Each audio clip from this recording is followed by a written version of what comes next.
It's Kelly here, so I am going to try to finish up the story time or get to know me, whatever you want to call it. Anyways, last I talked about abusive relationships, and I wanted to say that if you find yourself in a relationship, whether it's your mother, your father, your son, your daughter, your boyfriend, your girlfriend, your wife, your husband, your long lost uncle from Nova Scotia, um, if they are hitting you or abusing you in any fashion, please find help. There is help out there. People will believe you. Although, don't go making up stories about them hurting you just to be a dick. I've known those people as well. Anyway, so I just wanted to say that part. In 2006, my mother passed away when I was 25 years old, and of multiple sclerosis. If you don't know what multiple sclerosis is, it is uh, It's like an autoimmune disease that attacks your brain, and what it does is inside your brain you have these things called neurons and dendrites and stuff like that, and along the neurons there's a sheath that goes around it that's really elastic, and it's called a myelin sheath, and it helps the electrical impulses skip along or move along your brain so you can do this without thinking. um, However, when you have multiple sclerosis, that myelin sheath begins to harden, and the impulses don't flow; they skip, causing causing you to have problems doing normal things such as walking, speaking, feeling, reacting properly. So, and it affects your whole brain. It causes what's called a fog. Um, and when you get a CAT scan, it looks like a fog goes over your brain. Um, so, and eventually your body literally just shuts down because the myelin sheaths just keep hardening over and over and over, and so eventually your body does shut down. At the end of my mother's life, she was wearing a diaper, had a catheter, couldn't speak, could barely remember who we were, and but loved ice cream and Taco Bell. Uh, and she died of complications because she couldn't swallow, and she aspirated food, and she then just passed away. And thankfully, we were there with her when it happened, so she wasn't alone. And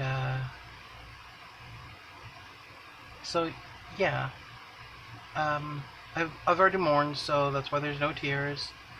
I wasn't, during the last couple of years, I wasn't very close with my mother. I kind of blamed her for a lot that happened in my life. I realize that now that wasn't just her fault. But when I was a teenager, she was the closest person I could blame for the situation we were in. At one point in time, I had nothing to eat. One time there was nothing to eat, so the only thing I did have to eat was cake mix, dry cake mix, and that's what I ate. I ate a box of dry cake mix because I had nothing else in my house to eat. And when you're hungry, you will eat whatever you can. So we started, all the money that my mom and I had went to eating out. We never paid our rent. I'm surprised that they let us live there as long as they did. So we never ate out, that's all we did. We ate out. The one time I took our money and went grocery shopping, I got yelled at for it because that was my mother's cigarette money and our food, and for us to go to Wendy's. I ate so much Wendy's that I'm surprised I didn't turn into Wendy. I'm close though with the red hair, you know. So, and that was a hard part of my life. Uh, didn't go to school. I had no friends. My sister was gone. My father was semi in the picture, semi out of the picture. I was dating a child molester who I didn't know was a child molester. I should have known since he was like in his 30s and I was 16. But I didn't. When you're 16, you don't think about things like that. You think about, ooh, he likes me. Ooh, sexy, sexy. But uh, it's never okay, in my opinion. In my opinion, I don't want to say that it's okay. It is okay, or it's not okay. But in my opinion, it's not okay for a 30-year-old man to date a 16-year-old woman or girl. You're a girl. You're a child still. If you are under the age of 21, you are still a child. I don't care what you say. I've been through it. I know what it's like to be 20 and you're dumb. I don't care how much learning you've had, you are dumb. You have no idea what goes on in life. And so, and at 16, I was dumb. I thought I knew everything. So, anyways, that's just another part of me. I don't regret any of the decisions I've made except for not to continue going to high school. I don't regret my relationship with my ex-fiance because it made me see what was really important in our relationship. No one should ever tell you that you're dumb. No one should ever tell you that you are lucky to have them. If your significant other looks at you and says, you're lucky to have me, that's wrong. Because that's not okay. He would tell me on a constant basis that I was dumb, or that I was stupid. He would also tell me that I was lucky to have him.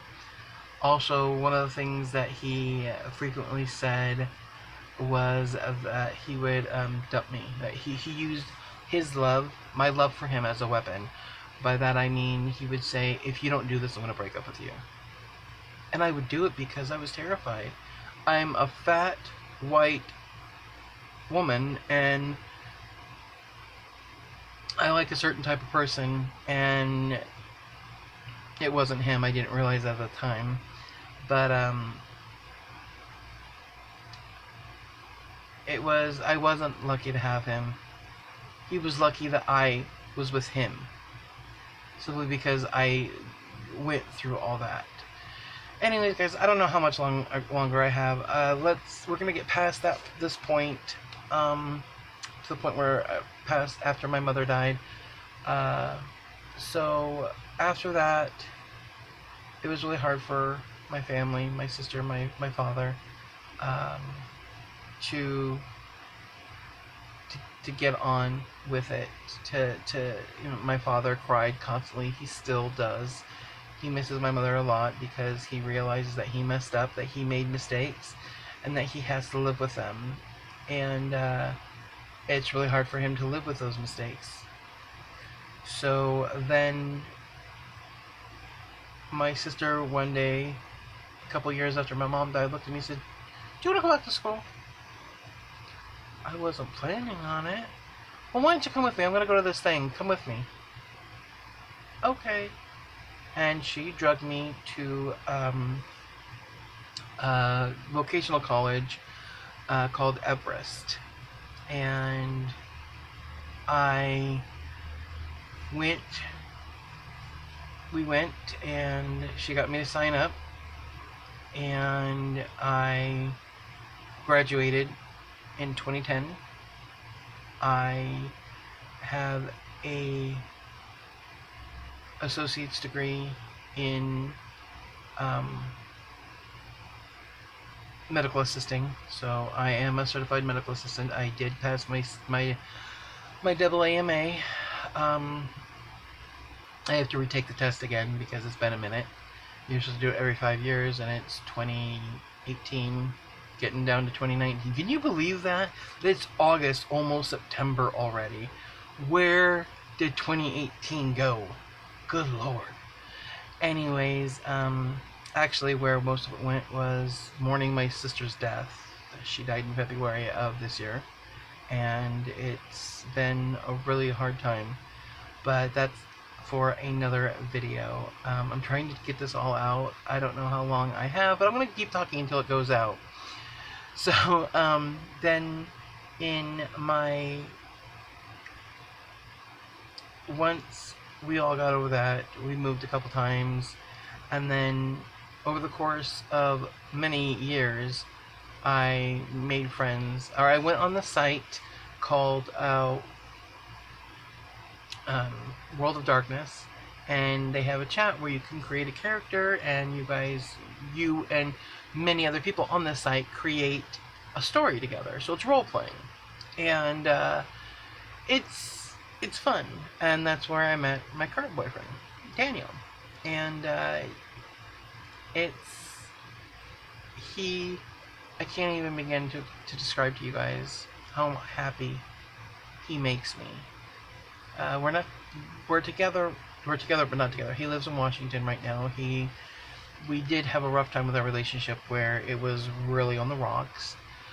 But through the course of years, even while I was still with my ex-fiance, Daniel and I began to get closer as friends, and then I don't know when it happened, but I fell in love with him. And I didn't even know it myself that I was in love with him. And it wasn't until he came to visit me, and he did all the things that Steven never did, like sat down and played video games just so I could watch him play video games. I was a smoker at the time, and he came and lived and stayed 2 weeks in a house with smokers just to visit me. And I was amazed. I still am amazed that at that point in time he loved me that much. He just never told me. He didn't tell me until one night we had stayed up for 24 hours playing a stupid video game together. And I told him a dream that I had that was us making out and stuff like that, and that it had turned me on and blah blah blah. And he's like, well, if you weren't with Steven, that could happen. And I was like, what? And he's like, never mind. And I'm like, no, what'd you just say? And from there on, it wasn't too long after that I broke up with Steven, because I couldn't deal with the abuse anymore. It got to the point where being alone was a better solution than being in the relationship I was in. So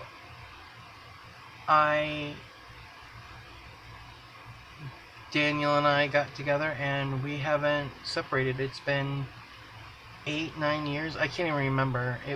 We got together in, so 8 years, 2010, because that's when we got together, was 2010. And my love for him has never faded, not once. I've never thought less of him for whatever reason. It's just, that's who he's, literally my better half. He makes me want to be a better person, and he makes me better just by being near me. Can he say the same thing? I don't know. I'm not him. Does he have problems? Of course, everybody does, but there are problems that we work out. So that was, it was actually really nice being in a relationship where I wasn't told I was dumb, where I wasn't told that we were going to break up every 5 minutes, because he was using love as a weapon. So my sister moved to Wisconsin to get away from Steven. That's how bad this guy was. My sister moved away.